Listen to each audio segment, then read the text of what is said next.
नमस्कार, आदाब, जय भीम, सत श्री अकाल। गुज़िश्ता वर्ष सबका साथ, सबका विकास, सबका विश्वास के आधार पर राज्य में सत्तारूढ़ हुई महायुति सरकार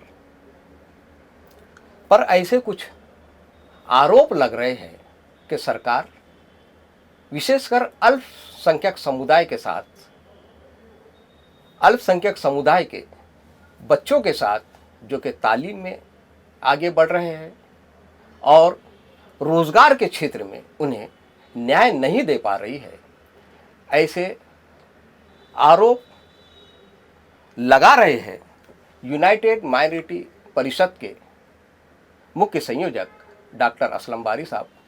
वो मेरे साथ है, हम उनसे इसी मुद्दे पर गुफ्तगू करने जा रहे हैं। तो बारी सर, आपका स्वागत है। आपका ये आरोप है कि सरकार जो सत्तारूढ़ है राज्य में, वो अल्पसंख्यक समुदाय के जो होनहार बच्चे जो तालीम के क्षेत्र में आगे बढ़ रहे हैं, उन्हें शिक्षा के क्षेत्र में, रोज़गार के क्षेत्र में वो न्याय नहीं मिल रहा है जो अन्य समुदाय के साथ सरकार न्याय कर रही है। आपका ये आरोप है कि सरकार ने इलेक्शन के पूर्व ये कहा था कि मौलाना आज़ाद आर्थिक विकास महामंडल में 500 करोड़ की बढ़ोतरी करेंगे, और सरकार ने इलेक्शन के पूर्व में माल्टी नामक एक प्रशिक्षण संस्था का भी गठन किया था, जिसमें अल्पसंख्यक समुदाय के बच्चों के शैक्षणिक और उनको रोजगार की दिशा में बाकायदा प्रशिक्षण देने का वादा किया था सरकार ने। जिस तरीके से सारथी, बारटी और महाज्योति जो एक सरकार का जो विंग है जो बनाया गया है दूसरे समुदाय के लिए, बच्चों के लिए आगे बढ़ने के लिए, लेकिन इसमें अभी तक वो चालू नहीं करी। आपका ये आरोप है, तो इस बारे में आप क्या कहेंगे? देखिए, बात ऐसी है, भारत के नागरिक जो है, संविधान ही कहता है कि देश के सभी नागरिक एक समान हैं, सभी को समान अधिकार मिले हैं, संविधान कहता है।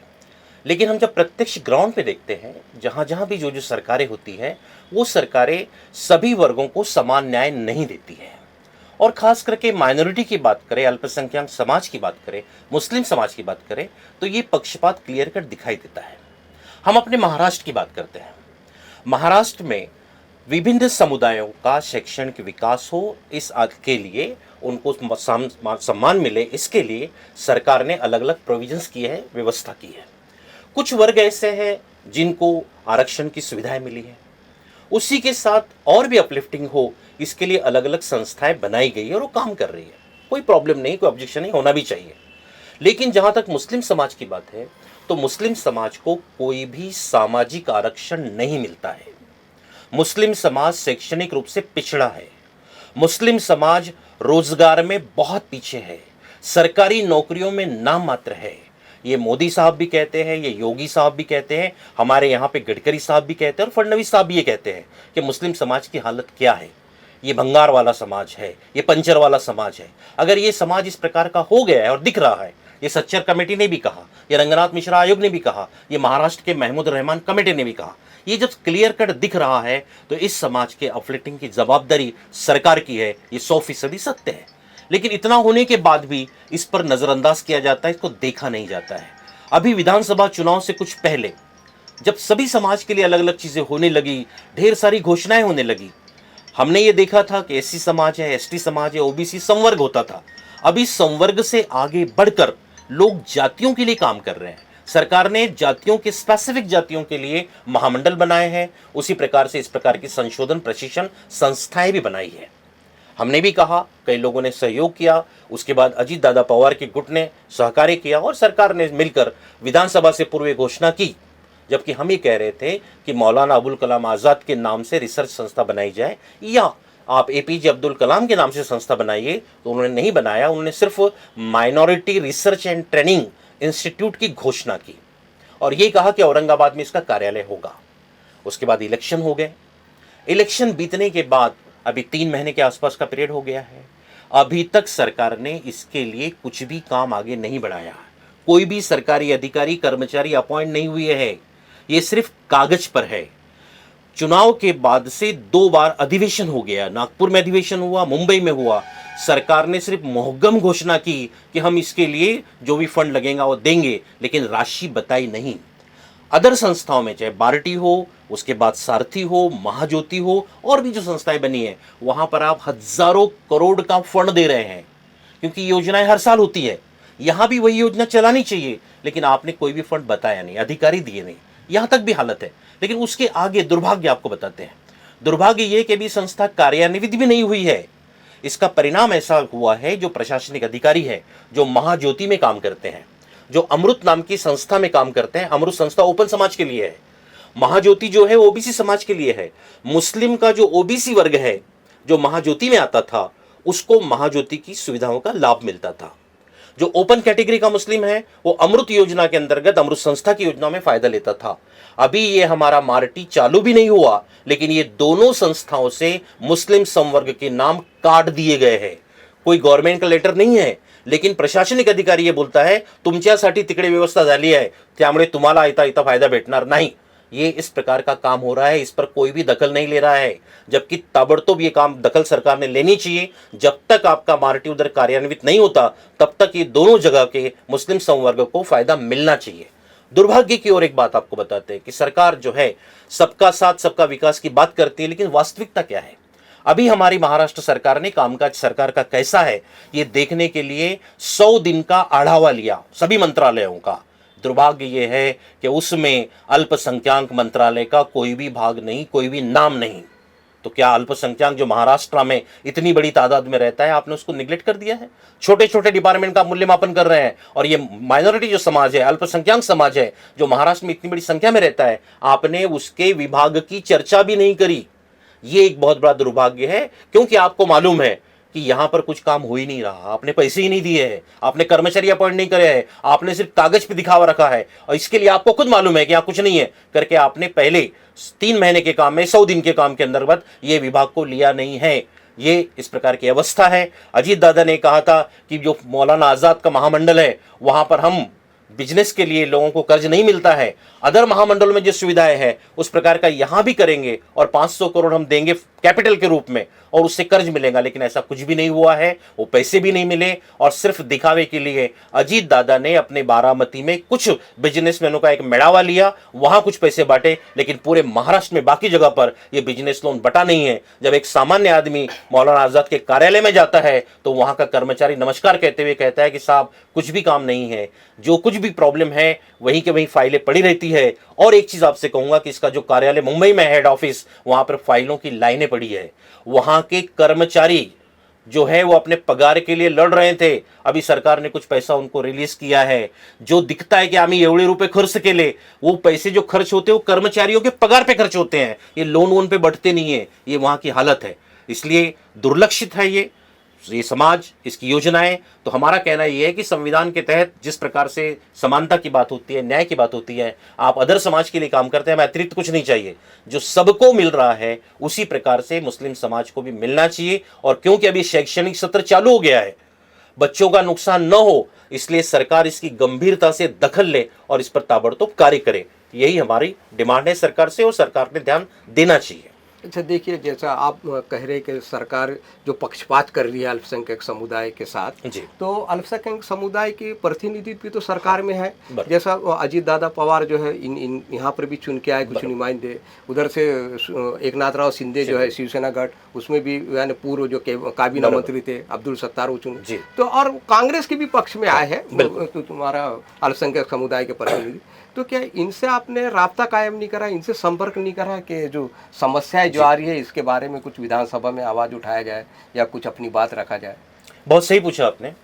देखिए, राजनीति की हालत ये है माइनॉरिटीज के बारे में, और खास करके मुस्लिम समाज के जो राजनेता है, अधिकांश ऐसे हैं जिनको समाज के प्रॉब्लम की मालूमात नहीं है, और अगर मालूमात भी है तो वो इन मुद्दों पे बात नहीं करना चाहते, वो डरते हैं। उनको लगता है कि अगर हम मुसलमान की बात करेंगे, अपने समाज की बात करेंगे, तो अदर समाज नाराज हो जाएगा, वो हमको वोट नहीं देगा, हमारी पार्टी नाराज हो जाएगी, वो हमको साथ में नहीं रखेंगी। इसलिए वो मुस्लिम को छोड़कर, यानी मुस्लिम व्यक्ति होने के बाद भी वो मुस्लिम समाज को छोड़कर अदर समाज की बात करते हैं, उनको बहुत आनंद मिलता है। मुस्लिम नेताओं ने धर्मनिरपेक्षता का मतलब ये समझ के रखा है कि मुसलमान छोड़ के सबकी बात करो, वो ये काम करते हैं। हमने सबसे ताल्लुकात रखा है, हम सबके पास गए, सबको निवेदन दिया, लेकिन किसी ने भी इस मुद्दे पे बात नहीं रखी। जिन पार्टियों को मुस्लिम समाज ने बड़े पैमाने पर वोट दिया, जिनको चुन के लाया, अगर कोई चीज किसी समाज के बारे में कम ज्यादा होती हम देख रहे हैं, तो सारी पार्टियां पार्टी लेवल पे चिल्लाती है, ऐसा हो गया वैसा हो गया, ये नहीं होना चाहिए। लेकिन मुस्लिम समाज के इन मुद्दों पर कोई भी राजनीतिक पार्टी पार्टी लेवल पे बात नहीं करती। ना कांग्रेस कर रही है, ना एनसीपी कर रही है शरद पवार जी वाली, ना अजीत दादा की पार्टी करती है, ना उबाटा करती है। सब पार्टियां खामोश है।